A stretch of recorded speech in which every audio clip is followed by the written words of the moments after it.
For President Trump and Republican lawmakers, economic prospects may never look better than today.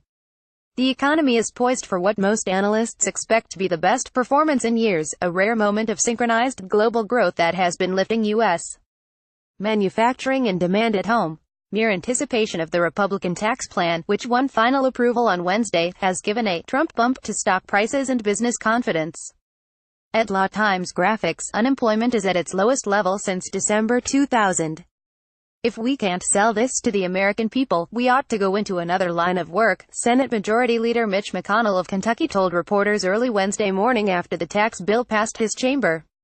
McConnell was referring specifically to the tax bill, but his words apply to the overall economic picture, as well. Events have handed Republicans an economic gift. Their inability, so far, to convert that good economic news into political gains is almost without precedent. Now, with the tax bill's passage, the positive economic news comes wrapped around a kernel of worry. It could turn out to be too much of a good thing, economic analysts warn. The worry is not about the details of the tax package, controversial and uncertain as they are. Rather, it is the very robustness of the American economy. No expansion lasts forever. The current surge is 8.5 years old. By spring, it will be the second longest expansion in American history.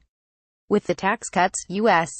growth may get an extra short-term boost, accelerating to as much as 3% across the year in 2018, a figure not reached in a dozen years. But extra fiscal stimulus, coming at a time when the economy already is perking, could quickly lead to overheating, the analysts say. Simply stated, we are adding substantial stimulus to an economy already operating near capacity, Northern Trust economists Carl Tannenbaum and Ryan Boyle said in a research note Tuesday evening, shortly before the Senate approved the tax bill 51-48, strictly along party lines.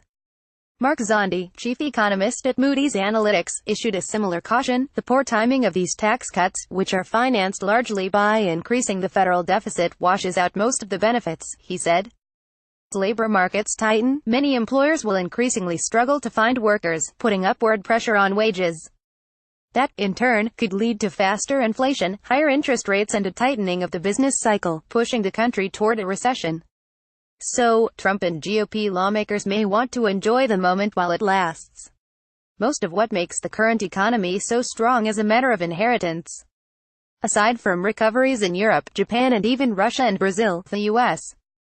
is benefiting from the result of decisions made years ago about how to get the country out of the 2008 financial crash, the worst economic crisis since the Great Depression.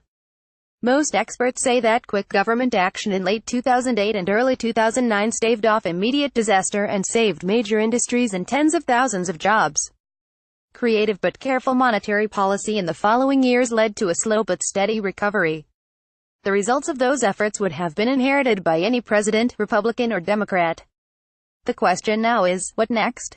The Tax Cuts and Jobs Act, as the bill is formally titled, could give many workers bigger take-home pay as early as February with adjustments in their tax withholding.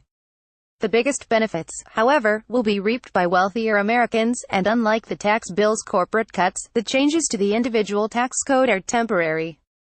Republican leaders as well as some economists argue that the tax cuts can, and will, have a powerful and enduring effect on growth by spurring greater investments. That, in turn, will raise productivity and wages, they predict.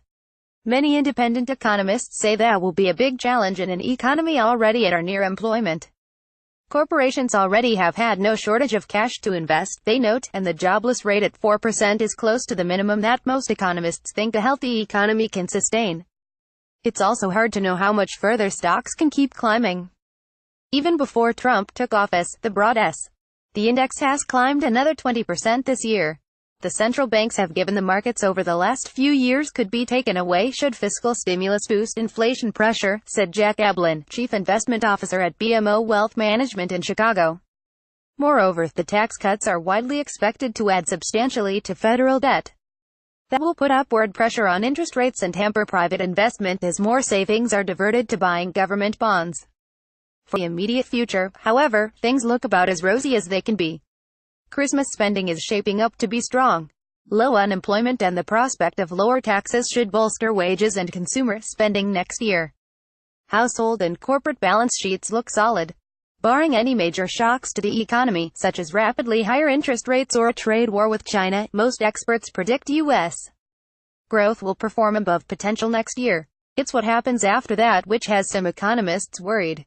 We don't see this as a sea change for the current economic cycle, analysts at Morgan Stanley said Wednesday, referring to the tax bill.